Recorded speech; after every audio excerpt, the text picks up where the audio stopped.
আজ হাসপাতালে একের পর এক বিস্ফোরক অভিযোগ করেছেন ভোলা ঘোষের বড় ছেলে বিশ্বজিৎ ঘোষ। কি কি অভিযোগ করছেন তিনি শুনুন।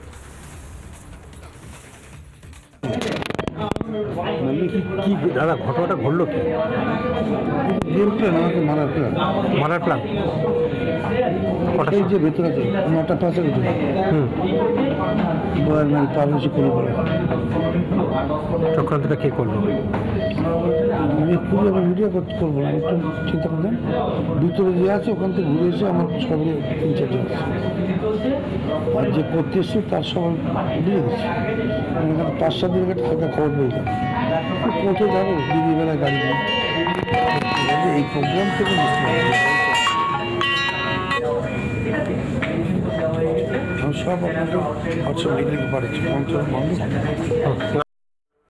নানা ধরনের কন্টেন্ট দেখার জন্য লাইক করুন, শেয়ার করুন আমাদের ফেসবুক পেজ, সাবস্ক্রাইব করুন আমাদের ইউটিউব চ্যানেল। পাশাপাশি অন্যান্য ব্রেকিং নিউজের জন্য অবশ্যই চোখ রাখুন রিপাবলিক বাংলায়।